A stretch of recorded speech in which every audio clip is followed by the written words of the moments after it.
In Italy, you have a very, very deep culture about food, culture about artisans.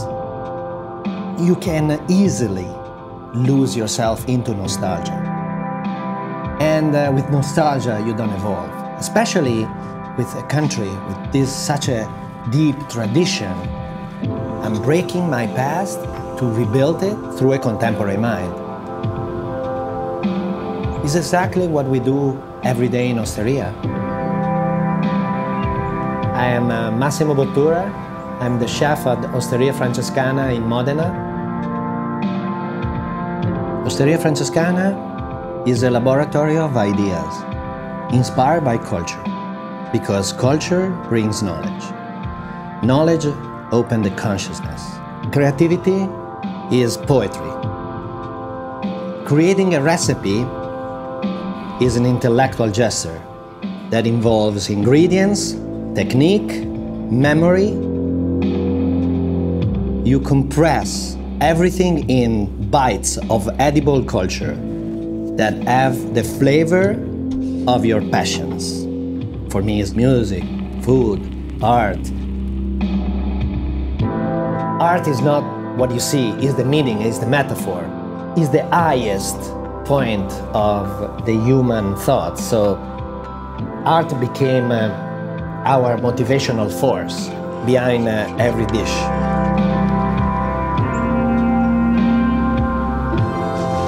When I speak about Emilia-Romagna, I'm thinking about slow passages of time in the aging process. The secret of the food valley, is Parmigiano Reggiano. I was thinking to create in abstract and express an edible idea. 5 different age Parmigiano Reggiano in 5 different texture and temperature. It's not made to show how good with technique we are, but it's more about painting in abstract these slow passages of time in the aging process. It's an abstract painting with no color. A contemporary Italian chef needs to live in the moment, to explore and go in deep, without forgetting the past and where it comes from. So I'm traveling all over the world with my palate, but at the end, I'm from Modena.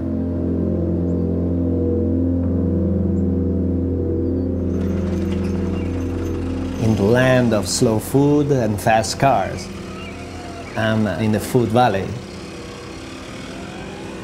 Beautiful women, mountain of grated cheese, that's the secret of life.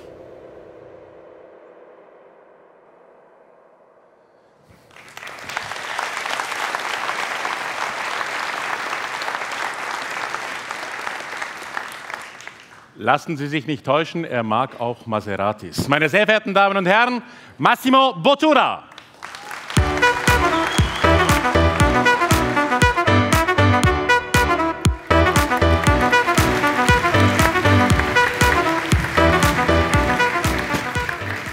Hi guys. I'm always surprised when I come in Switzerland and I see so many people, always on time. And I like, if you would be in Italy, there would be like 30 of you coming, running. Oh, sorry, where's my place? Oh, yeah, But this is really good to see that. So I prepared something, I wrote something not to get lost into my crazy idea all the time, and try to explain to you exactly where we come from. And we prepare 3 different plates, inspired by 2 of them, by everything I'm saying, And the last one is going to be an evolution of how we worked at the refettorio since day 1. Refettorio, you all know about that, so I don't have to explain. And it's going to be about breadcrumbs and leftover and stuff like that. So just to understand why we need the creativity, the time, and the vision and knowledge of the chef to create a movement like that, that is a cultural project and not a charity project. Actually, in the back, it has to be, you know, I lost it. Here. Let's see if it works. No, this is from Naples. Other side? What? Here. Okay, you come and do it. You do it. You do it. So, I'm an Italian chef, and I grew up. Sorry. And allora back. And you know, I grew up under the table of my kitchen, escaping my older brothers. You know, at my grandmother Ancella sneeze. In the meantime, she was rolling pasta, and the flour fell on my feet, on my nose. But in the meantime, I was stealing the tortellini. In the meantime, we were making them. And, you know, this is the moment, a key moment, in which I understood that kitchen was my safety place in the world. And kitchen is where my appetite begins, you know? And at Osteria Francescana, we still look at the world from under the table, with the eye of a child that look at the world from a different perspective, you know? And from a critical point of view, not a nostalgic one, you know, because if we take our memory out of the past and bring him to the future, it's the way you can rebuild tradition and make tradition contemporary. Culture has become our genuine motivational force, no, behind the evolution of our kitchen. We don't have incredible, you know, landscape, or like, we don't even see the big tower from our narrow street. But, you know, we read a lot. And we look and we travel with our eyes and ears open to absorb culture and knowledge from everything we see. Culture breeds awareness. Awareness leads to knowledge. And with knowledge comes the sense of responsibility. Everything we think, see, and learn gets squeezed into our cuisine. Food is not just the quality of technique or the ingredients, it's the quality of the ideas. And you know, it takes consciousness, vision, intuition to create a recipe. It takes faith. You are challenging yourself. Each time is like the first one, over and over and over and over again. You know, you're going to see from the 3 recipes, I'm going to explain everything. Consciousness is the means. It's your toolbox. Everything you have learned and everything you are. Understand what you have done and how you have done it. Analyze your experience and studies. Know your talents and recognize your habits. If you don't know yourself and you're not humble enough to understand what you can do and not some crazy things, at the end, the results is nothing.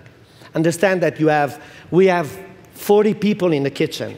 We can do crazy things. We can experiment all the time. But if you are like 5, 6, 10, you cannot do the same thing. So you have to be humble enough to understand that. Vision is the crossroad between the rational and the emotional. Developing a recipe is an intellectual activity, but not only. The emotional meets the logical. Passion rides rationality. Passion is inside you. You know, passion, you can play with passion. You can develop passion. You know, once you have, and I see a lot of young guys here, you know, once you have, you know, some interest, just go deep into your interest. Don't stop at Google. You know, I'm looking at the generation, they know nothing about everything, you know, because, you know, they just Google and they already done. It's not like that, you know. You have to understand different point of views. You have to go here, there, everywhere, and you know, and then you understand, you realize what you want to do, what is your interest, because one day your interest, they're going to become passion, and through passion you can transfer emotion, because this is our purpose in Osteria Francescana. Do you think people are traveling from all over the world, you know, to come and eat in Osteria Francescana just to eat good food? Of course not.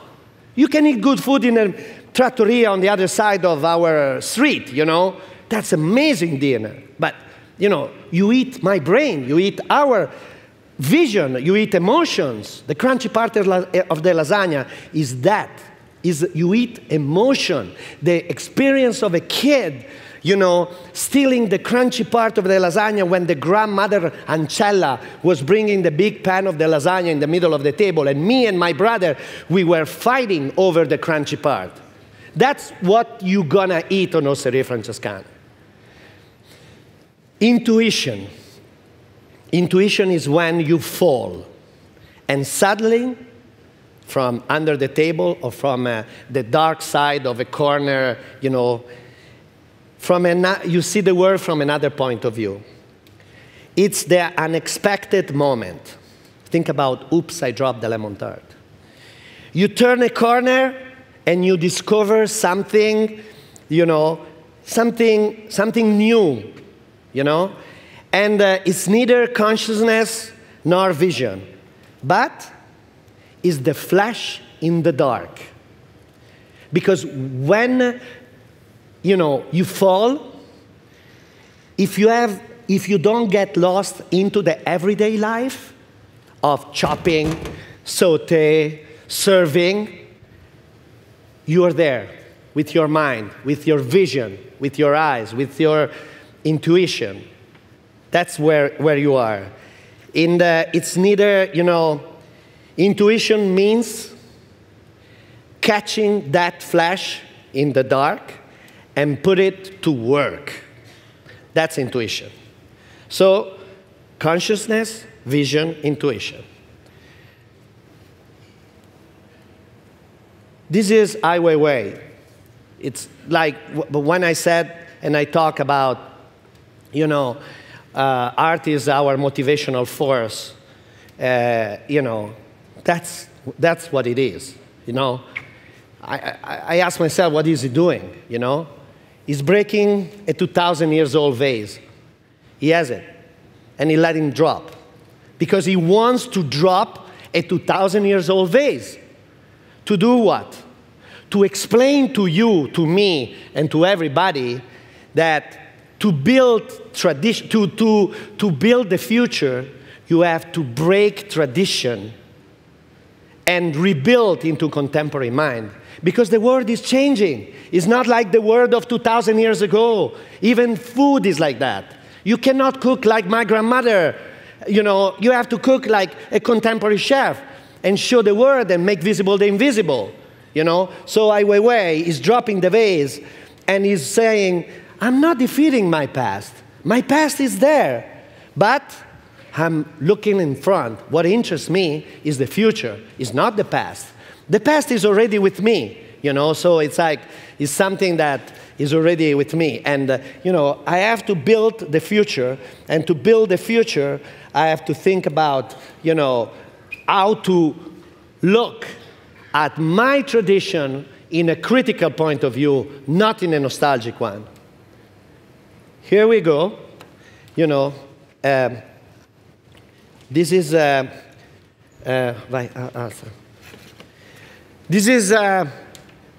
is a Saragina, but don't worry about that. We use a sole. You know, you have al cartoccio, you have grill, you have undersold. And we were, you know, we were trying to rebuild an idea of papillote, you know. On the other side, because there was we were looking for transforming seawater into edible paper, you know, and we had this. This is seawater. And we were thinking of serving that, you know, a sole, because la sogliola al cartoccio is something that I always loved it, you know. And what I did, you know, we were trying to understand and doing as much thinner as we can to find the right proportion, because proportion is one of the major and more important thing in your plates. So I was thinking, you know,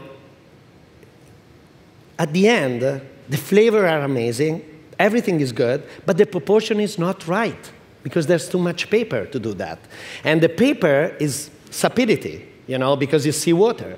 So when you dehydrate the seawater, you know, you have too much sapidity in your palate. So what we did, you know, what we did, you know, I said, listen, why don't we get inspiration by this guy? This guy is Alberto Burri. He's an artist from 1950.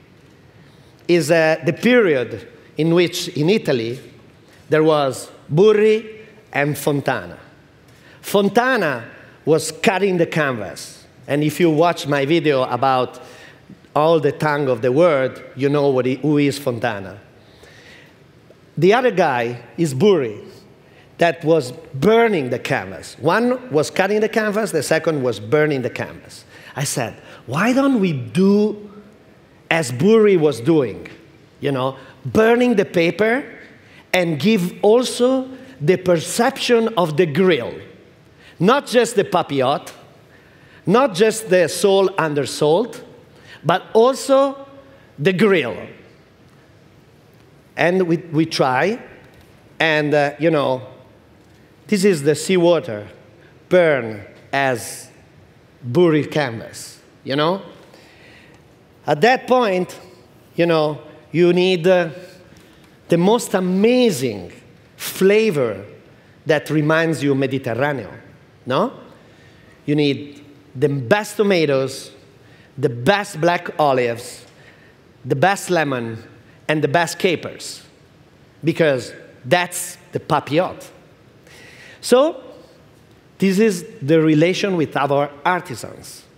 Giovanni, I called them in 1 second, and you know, they are sending me like the tomato pienolo, the tomato that they hang, grown on Vesuvio, and you know, with a volcanic earth. So the tomato is so intense and amazing, and at their best in August, they're hanging in a room full of smoke. So when they're ready, like after 4 months, 5 months, 6 months, 7 months, you know, they keep it there, and you know, they concentrate in a smoky room to give you the perception of eating a tomato and immediately feel that's pizza that is come from the oven. You know, that's the point. You know, when you look for the best of the best of the best, you know, you discover something new that is going to open your range of flavor. The best olives from Gaeta You know, you see here, you know, come here. Put the camera here. Okay, it's okay. So the best olives from Gaeta, like the classic black olives, you know, you put there, and with a little bit of acidity. So if you have the acidity into the black olives, you don't need the acidity in the lemon. So you choose the lemon from Sorrento. When you have a lemon from Sorrento, you taste a lemon from Sorrento. You say, but what did I taste till now? Like crappy lemon, you know, because you drink the lemon like this, the lemon juice like that. It's unbelievable. And on the other side, you need the capers. And so I called Gabrio Bini. And Gabrio was sending me, you know, he's a guy who make Serragia and Moscato, and it's such an incredible guy. He's a utopistic guy, he's an architect. And he believes in the wind in Pantelleria, that with the sea in these isles, the wind brings the salt to the caper fields, and you don't need salt to storage the capers. So they're unbelievable. When you eat these capers, you say, oh my God. So that's the point. The point is like, when I say it's not just the quality of the ingredients, but it's about the quality of the ingredients. Because I am a chef, I'm not an artist. There's a very simple thing, you know, very simple line between a chef and an artist. A chef has to cook good food. An artist is free to do whatever he wants. Because who cares about if it's ugly, if the things. The art is splashing you his idea like this. A chef, you have to sit and think. If you have to build a Ferrari, you know, you need an engineer that is delivering the fastest car possible. A chef is the same thing. He's an artisan and not an artist. But there is a difference between an artisan and a Latin word called artiere. The Latins, they were focusing on artisan, obsess about the quality, and they call it artiere. It's artisans, but obsess about quality. So it's like an engineer who builds Ferrari. We are that kind of, you know, things. Then you have this, the sole that is cooked sous vide, low temperature, to protect the quality, to keep the texture in your palate. And this creamy sauce is not cream. It's an emulsified extra virgin olive oil and salt water, you know? And we give that kind of texture with few drops of lemon juice to remind la mugnaia, sogliola la mugnaia. At that point, we need the aesthetic part. And the aesthetic part is the things that from Al Cartoccio, like Papillot, arrives to Alberto Burri and his burned canvas. So, vai, mettila pure. So you finish everything. We didn't use any salt because the salt is in the paper. And we finish everything like that, you know, with this kind of, you know, combustion. And, you know, this is called Mediterranean combustion. And this is the first plate.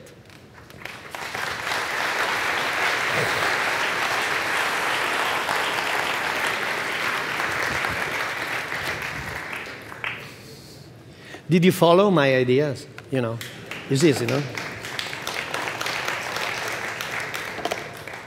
Okay, so step on the other side. This is a little bit more complicated, the next one.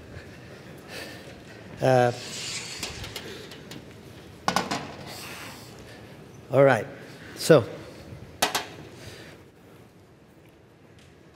Okay, so. One of the most difficult things in contemporary gastronomy is the mark, is to identify a plate from a chef, because everyone is copying the others, you know, so it's like, fuck, it's all the same thing, you know. That's why I say, and I'm talking with the Italian chef, so I'm not involving you guys. So that's why I say to the Italians, come on guys, let's stop copying the others. Just express yourself. We have 2,000 years of tradition. You know, possibly that, you know, you cannot think about what you have. You know, we have so much culture, so much flavor, so much food, artisan, terroir, you know, it's unbelievable. So try to think about yourself and what you have. This was a dish that I presented in Lo Mejor de la Gastronomía 10 years ago, maybe more. And when I say is a compression of my cuisine is a compression of my passion into edible bites, this is Teolius Monk. It's a keyboard of a piano, you know? You see, there's a piano and the things, all black. You know, that's Monk. Why? Because Monk is one of my favorite artists. Because he was struggling so much. Because no one was understanding what Monk was doing. And no, you know, I have so many things to say that, you know, it's too much, you know, it's too complicated. You know, because on one side I think about Bob Dylan and when he writes, you know, the time they are changing, you know, and he's saying, stop judging, you know, a critic, you know, you don't understand what I'm talking about. You know, stop and dropping your pen. And, you know, it's exactly what Monk was struggling, because all these jazz critics, you know, in the moment in which Charlie Parker and Dizzy Gillespie, after the 40, you know, they were like breaking all the rules of the jazz and evolving jazz into totally different, you know, perspective. And Monk was a guy who was looking for, is an Afro-American, you know, and he was looking to the future, and but thinking about his past. So it's the dissonance. He was playing piano in a very strange way. But now everyone played like him, but you know, at that time was like, oh my God, I don't want to play with this guy. He doesn't know how to play. You know, that's the point. You know, it's like when my daughter went to you know, she has tests at the high school. You know, she was studying classic with Greek, Latin, but also music. And she brought Bob Dylan at the you know, high school, you know, classic high school as a poet. You know, and you know, the teacher, they look at her and they said, he doesn't even know how to sing. You know, they said, fuck are you saying? You know, it's like, it's the idea, it's the poet, it's the poetry. You know, it's like, this is the point. You know, Monk was opening, you know, doors. The doors are, when you open a door, keep always the door open. Open to the unexpected. If you keep the door open to the unexpected, if you drop a lemon tart, maybe it's going to become something incredible, known from all over the world, you know, all over the world. So that's the point. So back to Monk. You know, I'm sorry. You know, that's my passion, you know. When I talk about art and music, it's like, woo. All right. Okay, Monk. So I was just trying to express Monk, getting the idea from Monk of what he was doing, and putting into edible bites. So the deepness of the crust that was like sea urchin, seaweed, all dehydrated, and you know, ink powdered from the squid, and you know, the broth was shiny, the crust was opaque, and the key piano was there. Was just, you know, the idea of trying to go deep and look for the roots and things. And, you know, the second one was this. And you say, what the hell is that? You know, that's one of my favorite artists. Even him is from Harlem. It's called Glenn Ligon. And, you know, the whole idea of the refettorio comes from this guy. You know, this guy is writing poetry, and he's writing poetry that you cannot read because he's painting on the top of his poetry. Okay? So you cannot read the poetry. Why? Is anyone knows or can explain why? Okay, I'm explaining. So, because to look at things, you know, okay, let's imagine. You walk into a museum, you look at that painting, and you say, interesting, and you walk away. But you can go there, go on the side where the light goes like that in the angle, and you can read everything. You know? If you want to do it, you can do it.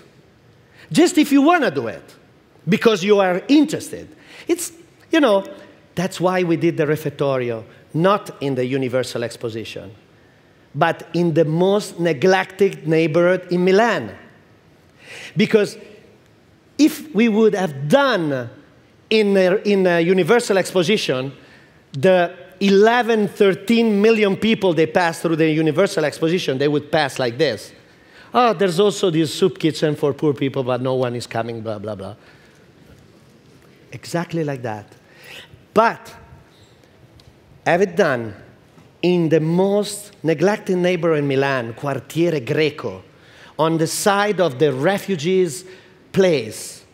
On the other side, there was like this, you know, okay, that's it.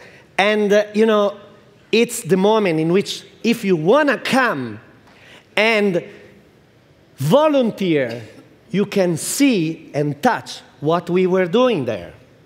And exactly as we did in Rio de Janeiro. We didn't do in the Olympic Village. We did in Lapa. Of course, we had guns in our head. They steal everything because it's the most dangerous neighborhood in Rio de Janeiro. But, you know, that's the point. The point is, you know, break the borders, go on. You know, in the moment in which everyone is building walls, even, you know, and, you know, we are breaking walls. And we do what we know better to do, hospitality. Welcome, welcome. Our word is what we are doing is restaurant, ristorante. Comes from the word ristorare, means Latin word, reficere. Reficere means to restore. Restore the soul of the people that are traveling from all over the world. Saturday night, 2 people, they were like in bad, in bad really shape because they had to wait 2 hours for on the train, and they arrive at 10 o'clock in the evening. They had a reservation at 8. What are we supposed to do? We have to restore their mind. We set them, not in their tables, in the kitchen. And we let them part of the old scene, that we were like in theater and we were taking care of themselves because they need to slow down and restore their mind. That's what the purpose of our job, to restore the mind. So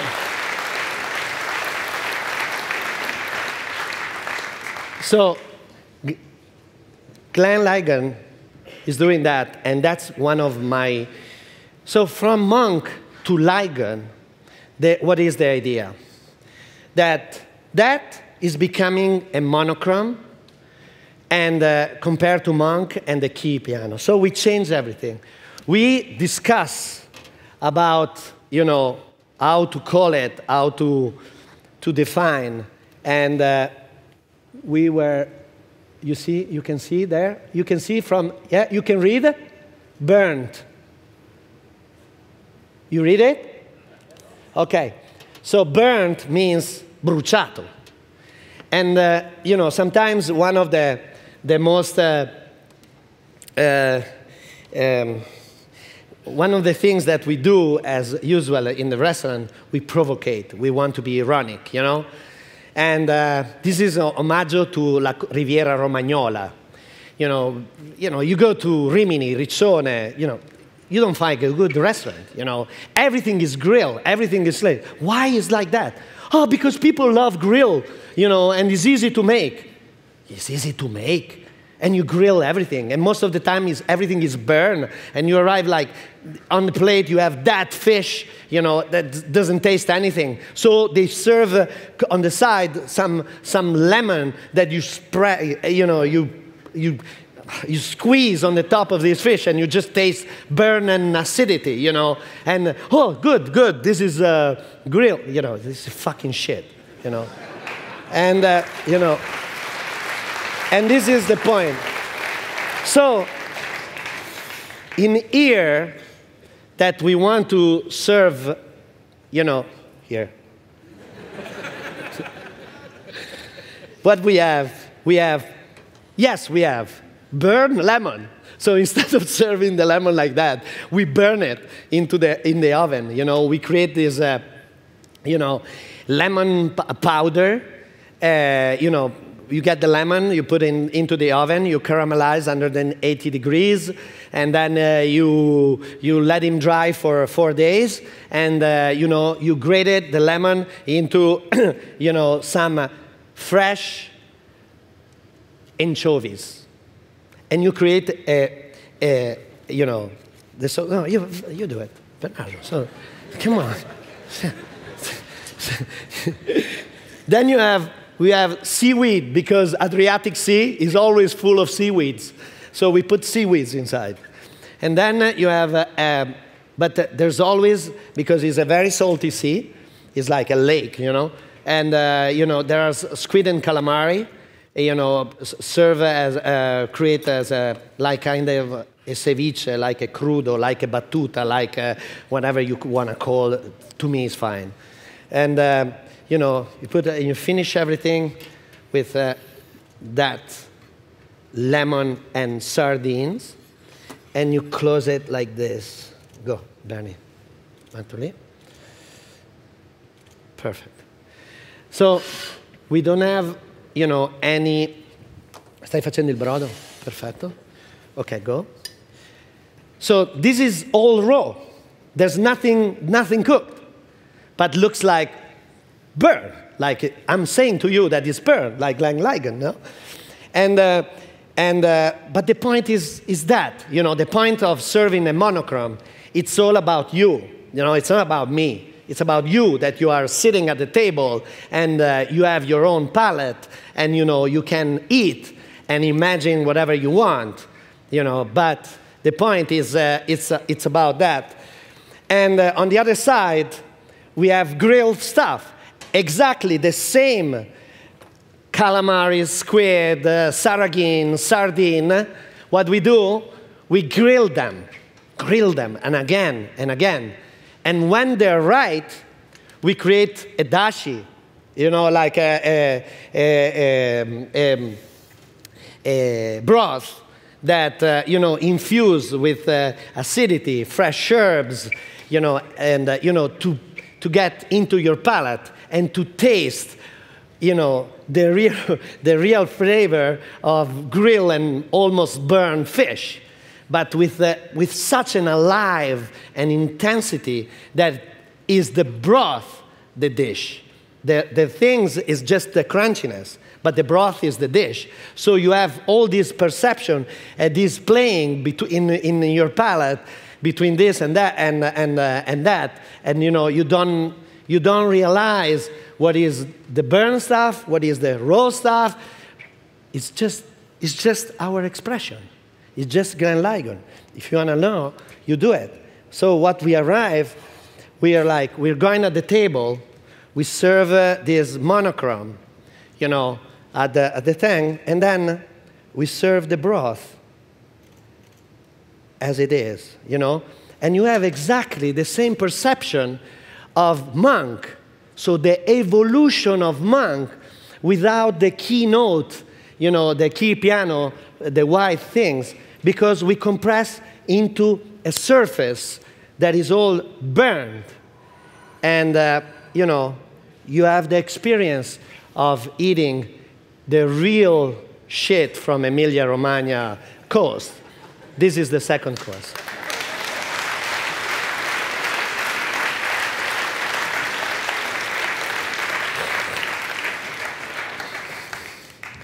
So, this is the third course. And this is, to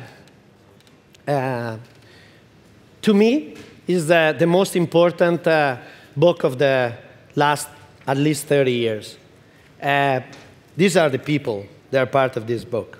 You know, Daniel Am, me, you know, René, Narizawa, Cherea, Aleno, Acurio, Ducasse, you know, all these guys, Carlo Cracco, Caminada. You know, I want to tell you about Andreas Caminada. You know, I said, Andrea, come. So he arrived in the morning with all his brigade. You know, I want to show my brigade what is your project. So he came with all the brigade. He arrived, he walked into the kitchen, he opened the refrigerator, he started cooking, blah, blah, blah. Surprise. We already broke, you know, the barrier of diffidence, you know, with all these migrants, you know, people from Syria, Libya, you know, it's not easy, eh? After a couple of weeks, we were like, they became gastronomic critics. You know, they were like, yeah, chef, but this soup, is really a French chef this? Because I don't like it, you know. I said, when are you going to serve some pasta? I said, okay, wait. I said, tomorrow we're going to serve pasta. But back to Andreas, you know, I was, so at the end of the service, every single one was moving through the kitchen. They were asking for a picture with the chef to have as a memory, you know, of the experience. And, you know, Andreas brought chocolate. He brought chocolate.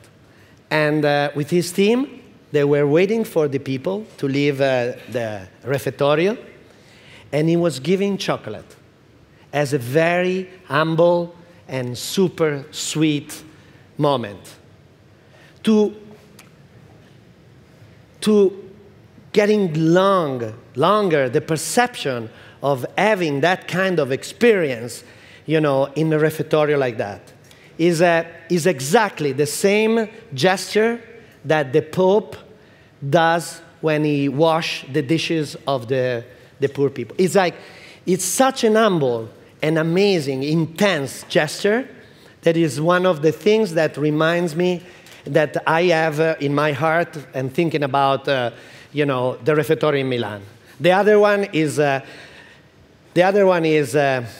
Juan Maria Zach flirting with my grandmother. So but that's another thing, you know.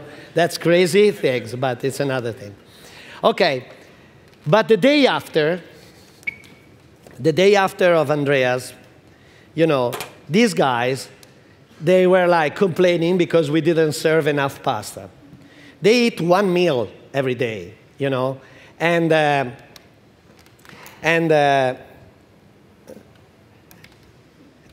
so they need, you know, they need to eat a lot, you know. And,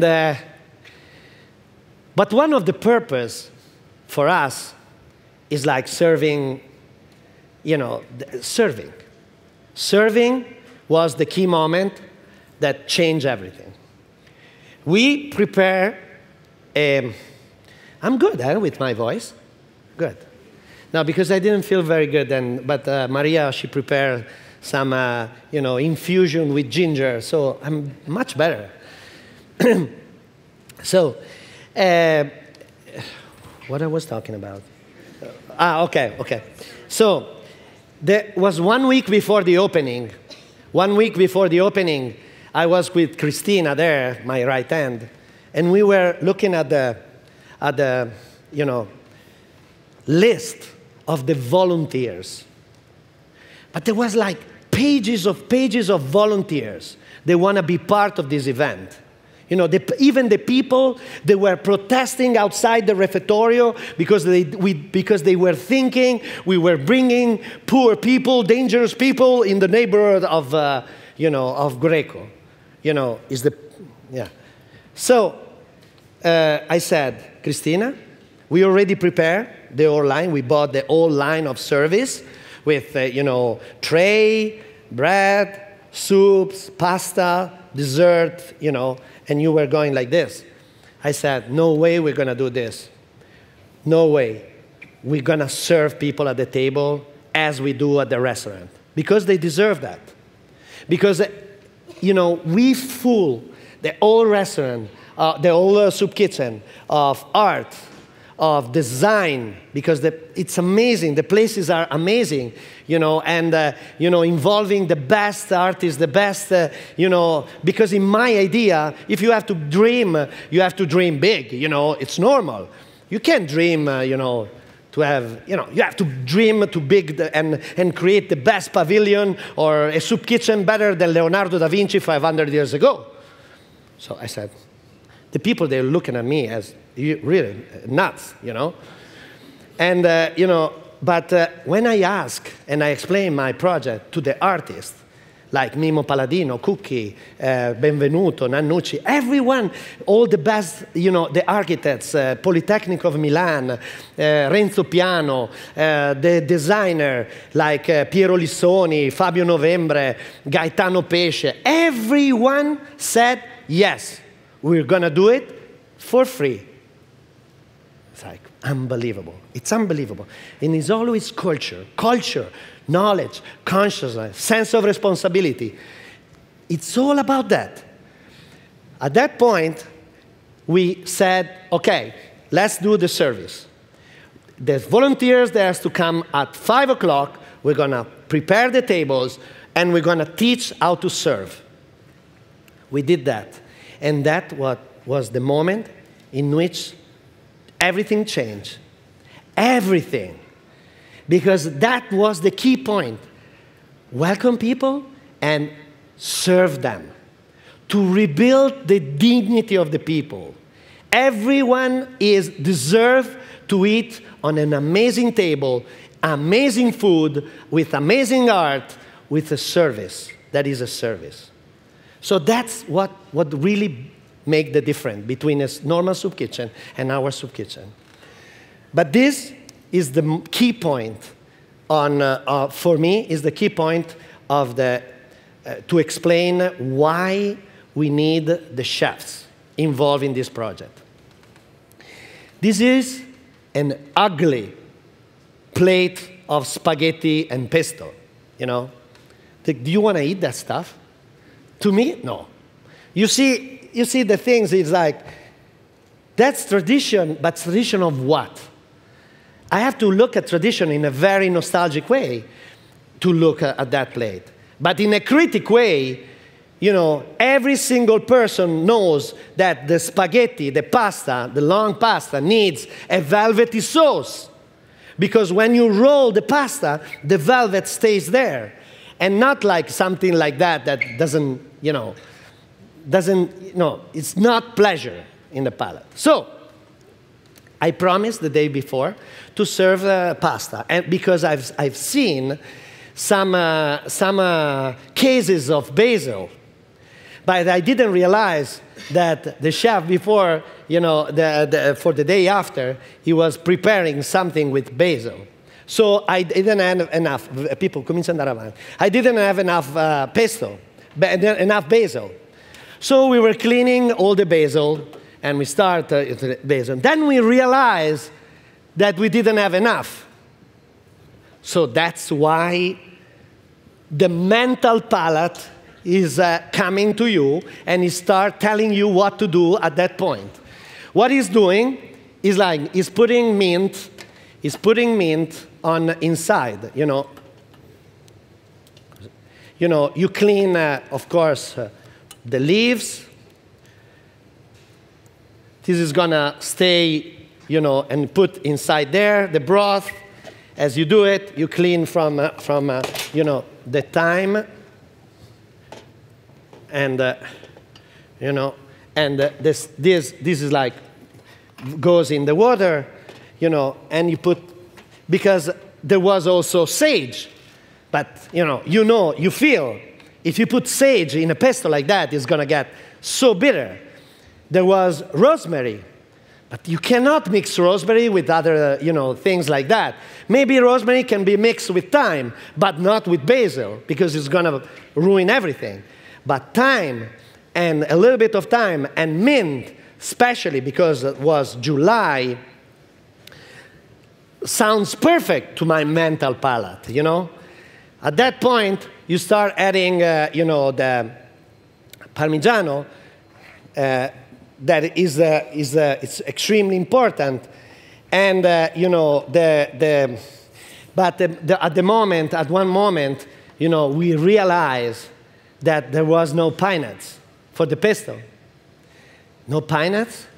What are we going to do? The pine nuts is, the deepness. We're going to use this. Bread. We toast the bread. We made breadcrumbs, We made the breadcrumbs, toasted. And instead of using the pine nuts, we put breadcrumbs. We save money, because we didn't have any money. It doesn't make any sense to go and buy like 1 kilo of pine nuts for 60 euros in a moment like that. It's totally against everything. We use a different tool. Instead of you going at mortaio like this, we go on this. But with our experience, we had to keep that machine is breaking everything, but is also oxidating everything. So we add with ice. We add ice to keep the temperature cool, and stop the oxidation inside. And mixing ice with extra virgin olive oil, in a classic way. So like that, the pesto came out like this, This is the pesto. This is the pesto that came out. Look at how green and perfect it is. It's like, and it is velvety. Because today we have the fusilli. Vai pure. Today we have the fusilli, but you can make also spaghetti. Every single Italian one knows that, with hard, pasta dura, pasta secca, you need velvety sauce and not the meat sauce. I travel all over the world and I see spaghetti alla bolognese, and to me it's like, what the fuck are you doing? Spaghetti are from south of Italy, bolognese is from north of Italy. You cannot mix north and south. Come on.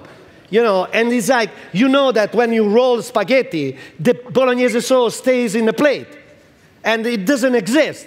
It exists, and evolution, a degeneration of Italian cuisine made by the people they're traveling, So at that point, this is our pesto.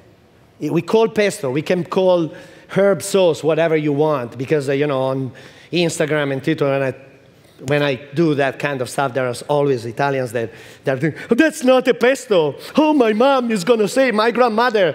Fuck you and your grandmother. Come.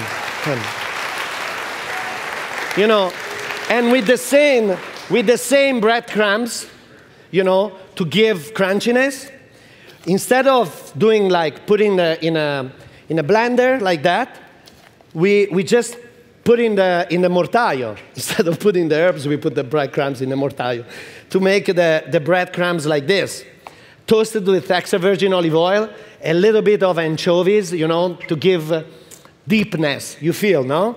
The anchovies, we melt in olive oil, then we put the bread, then we saute, and we fix the things, and, we finish everything with some breadcrumbs like this. And here we go, the new fusilli al pesto. That's the evolution of tradition.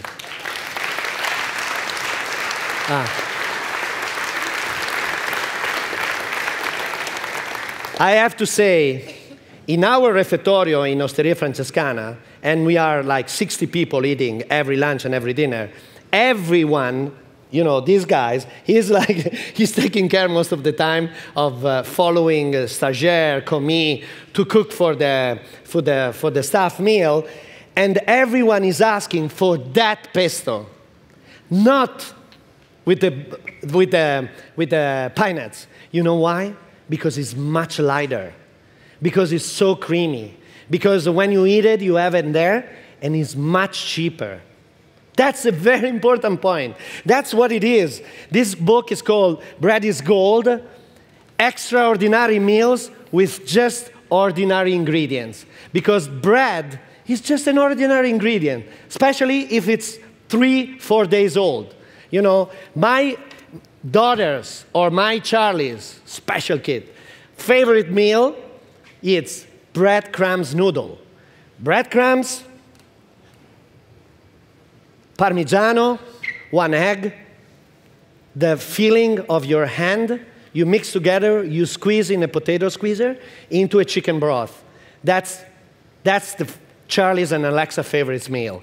So one of the most important things for a chef, when you are inside your kitchen, it's like touching the ingredients.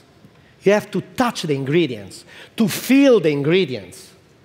You have to ask yourself questions, but also to the ingredients, the question. And if you write the right question, you know, you understand that, you know, some breadcrumbs, you know, you know, a piece of bread that is just being baked is perfect just to go on the table. We bake the bread 4 times a day to have, you know, for the guests to experience the bread just baked every you know, during the whole lunch and dinner. But the leftover is going to be, you have to ask, how old, dear bread, how old are you? And maybe he's answering 1 day. What are you going to do? You slice it, you toast it, and you make bruschetta. And it's 2 days old. And maybe 2 days old, you can make panzanella. You know, I was in a... I have so many things to say, you know. It's like, you know, I was invited by this, the most popular TV program in the United States, Jimmy Kimmel.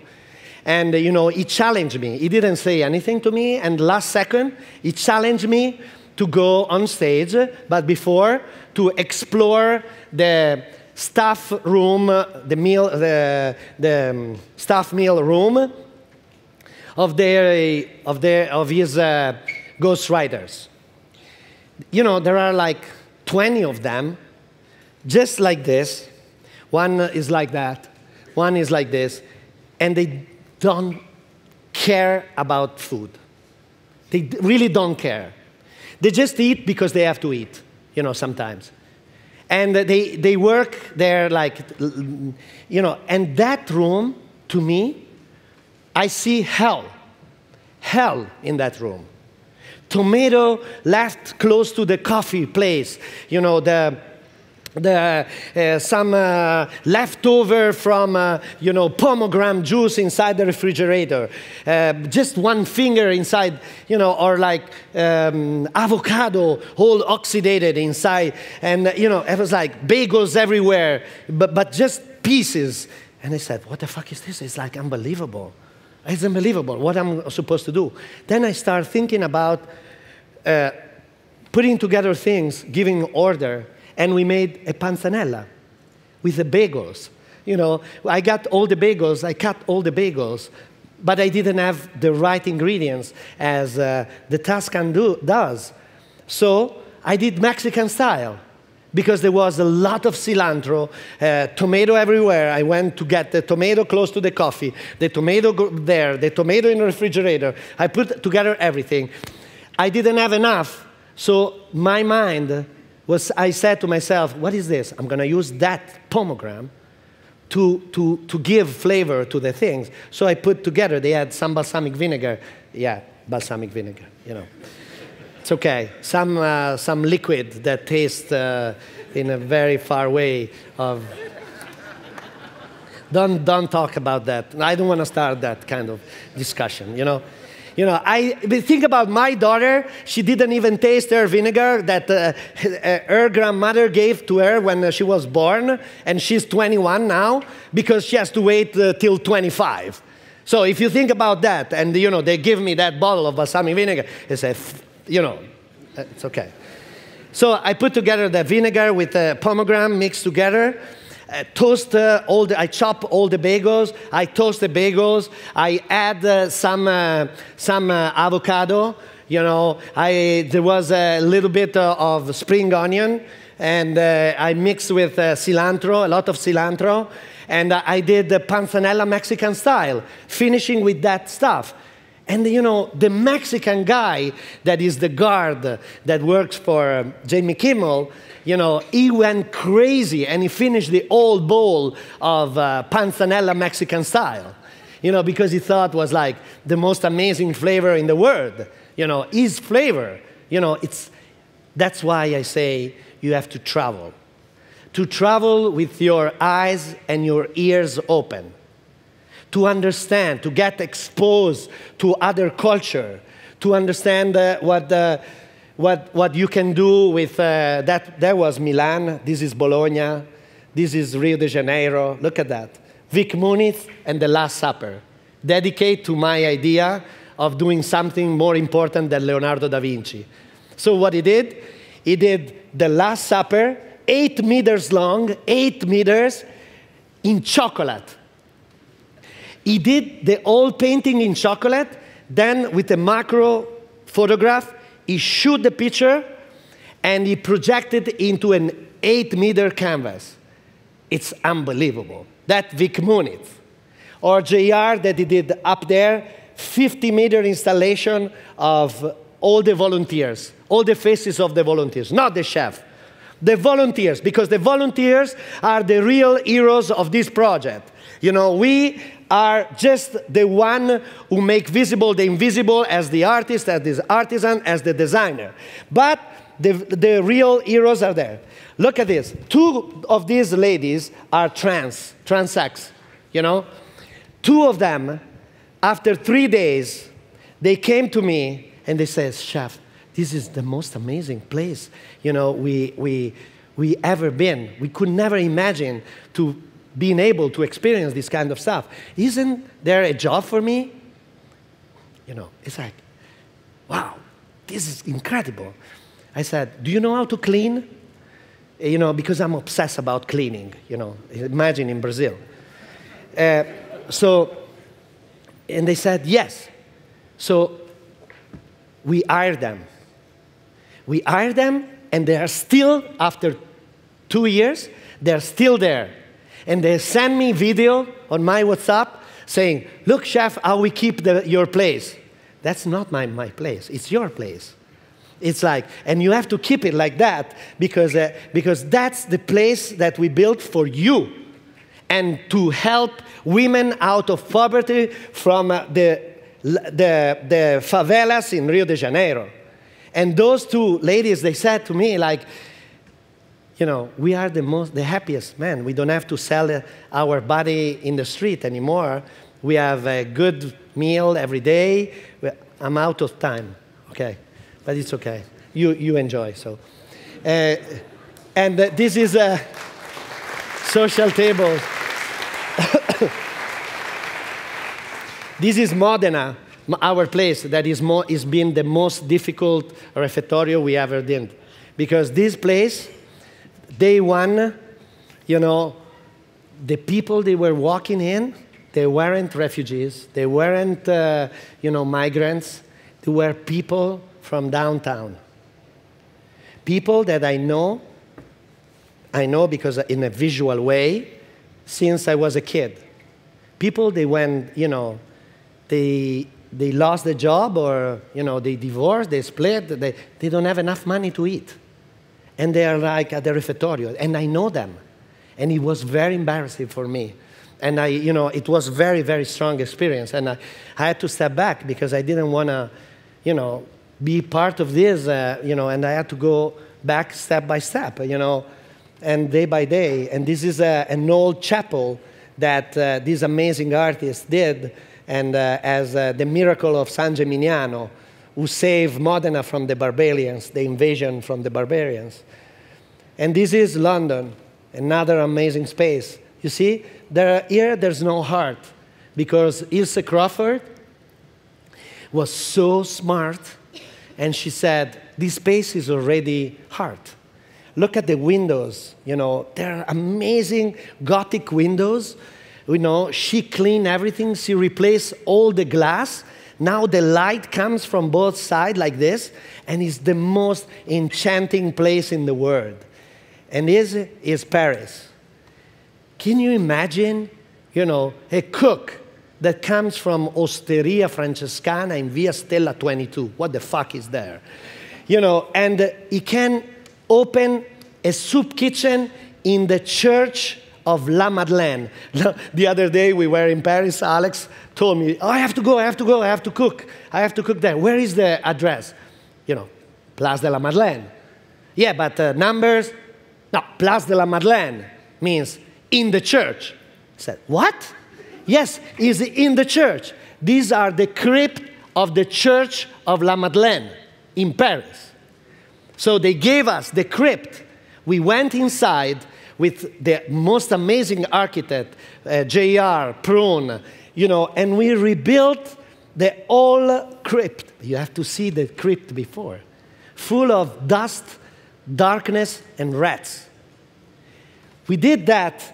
Now it's like, you know, and what J.R. did, he created clouds. Because in a church, like in a crypt like that, you know, you feel very narrow and compressed. But J.R. put clouds there. And, you know, you can imagine to be outside, you know, and with the beautiful light they did, we couldn't touch anything. So all that structure is created especially for this, because we couldn't touch the wall and attach the wall. So those are the lights that we imagine, and it's the most unbelievable place.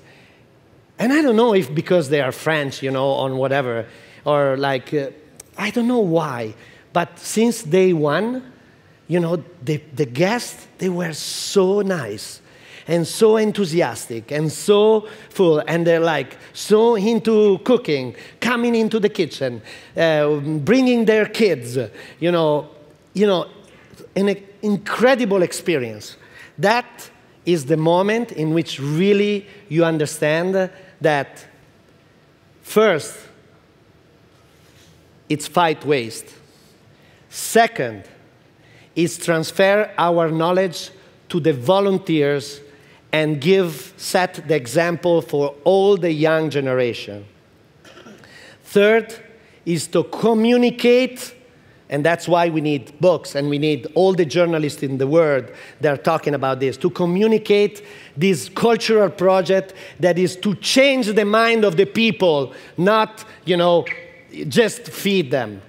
Because the charity part is for the volunteers and the people that are working there, you know, and get the example for us. So, actually, this is the atmosphere that you breathe inside there, as you breathe in the kitchen of Osteria Francescana. I'm going to close with one thing. Many people ask me, how can you put together, you know, like, put together a 3-star Michelin and on the other side cook for there? I answer, listen. Osteria Francescana is a laboratory of idea. Is where we create culture. Without Osteria Francescana, we never, ever, ever could have even imagined to do something like this, a project like this. We experience every day in our kitchen, in our staff meal, everything we're going to do at the refettorio. And when they said, this is a French journalist, cooking is business, I answered, you know, in front of everyone. You know? She was trying to provocate me. And I answered, you know what my grandmother taught me? That cooking is an act of love, not business. Thank you very much.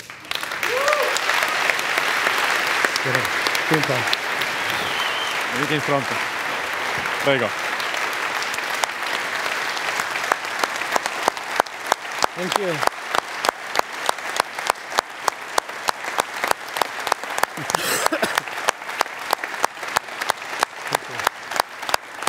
Thank you. Grazie.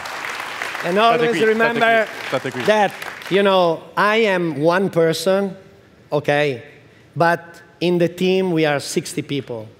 And 2 of them are flying to Berna, because tomorrow night we have a big dinner party. 2 of them are here in the day off.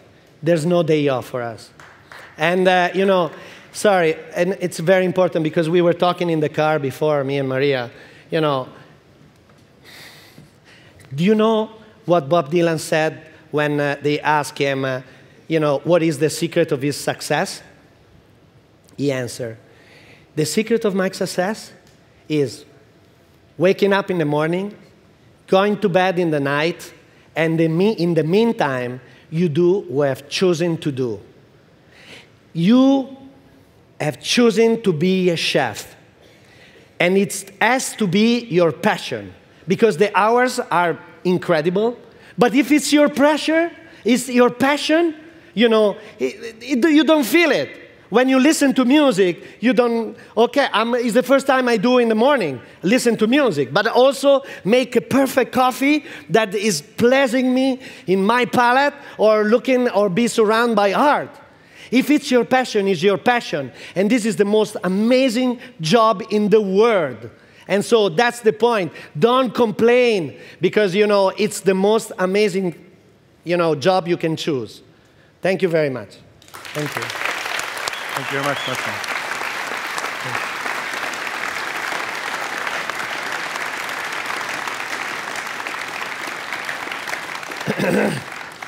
I need more ginger. So today I've learned 2 things. The first thing, come late to Massimo when you want to eat in the kitchen. I'm sorry? I've learned 2 things. Because I was looking at her, she was like trying to ask a question. I said, oh. Yeah, sure. Easy question, huh? You want a question or afterwards?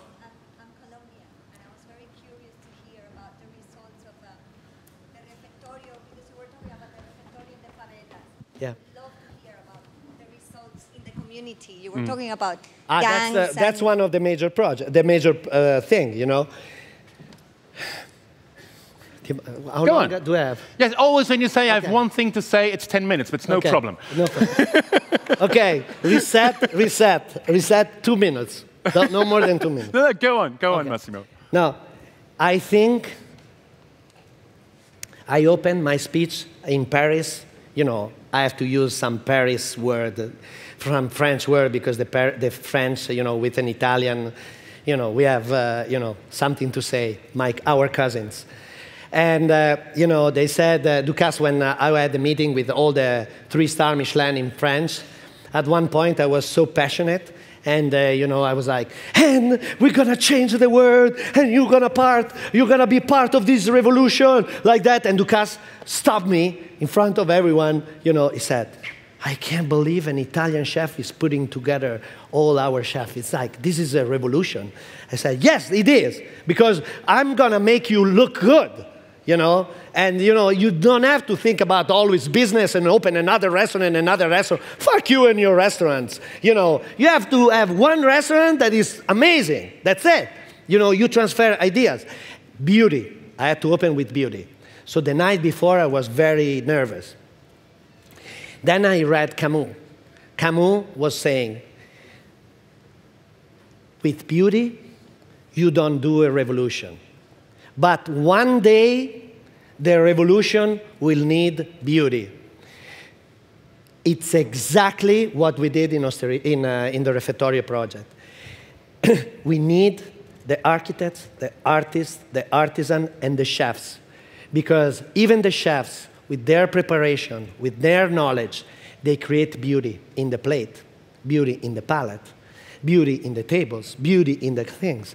And it's the key point to rebuild the dignity of the people.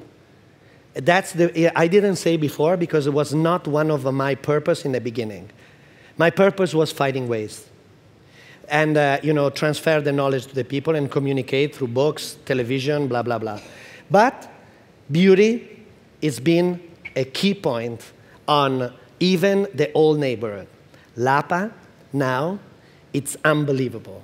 Milan, Quartiere Greco, it's like, it's amazing. The people want to go there. They open, the church open, because they own the Caritas Milan, they own the old building. They open for the week, the design week. They open to be visit to people this amazing place. It's like, you have to walk into the door made by Milano Palladino. You go inside, you see an amazing alfresco, beautiful painting, and a beautiful kitchen, you know. And that's what happened. Well, that's what happened. We brought light, but this is not my idea. This is a Pope Francis idea. Pope Francis, when in my idea, was like build miracle in Milan.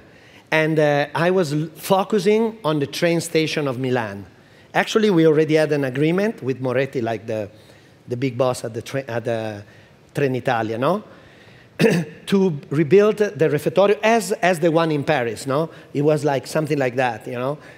But the Pope said, no, we don't want that project in downtown Milan. We want to bring lights to the periphery. So they look and they identified this crazy guy, Don Giuliano, that he was always in trouble with money. And, you know, he always have problem with money because he spent too much than compared to what he has. But he does such an amazing work, you know. And is exactly the point on build a place like that, that is what goes around comes around. You know, you bring beauty, you bring light, everything is, you know, it's changing. And everything changed. All the restaurant, the stores, the bar, they all restore because there's a lot of people coming and take a look at the refettorio. And as in Lapa. In Lapa, they are restoring the old street of Lapa with this colonial building with all these different colors. Now, I want to buy one of those kind of crafty stuff to build a gelateria, no? To build the refettorio here, and on the other side of the street, a gelateria for the kids. But, you know, and after when I left, I was already in another world, you know. But in Thessalonica, we're going to do it. We're going to build a gelateria in the refugees camp of 3,000 people. Too many people. For us, the refettorio is a very small project. But the scouts are there to look for the right space in the middle of the old refugees camp for a gelateria, you know, in Greece with all the fruit and vegetables, amazing fruit and vegetables. We can really give smiles to the kids of the refugee camp. So it's our future.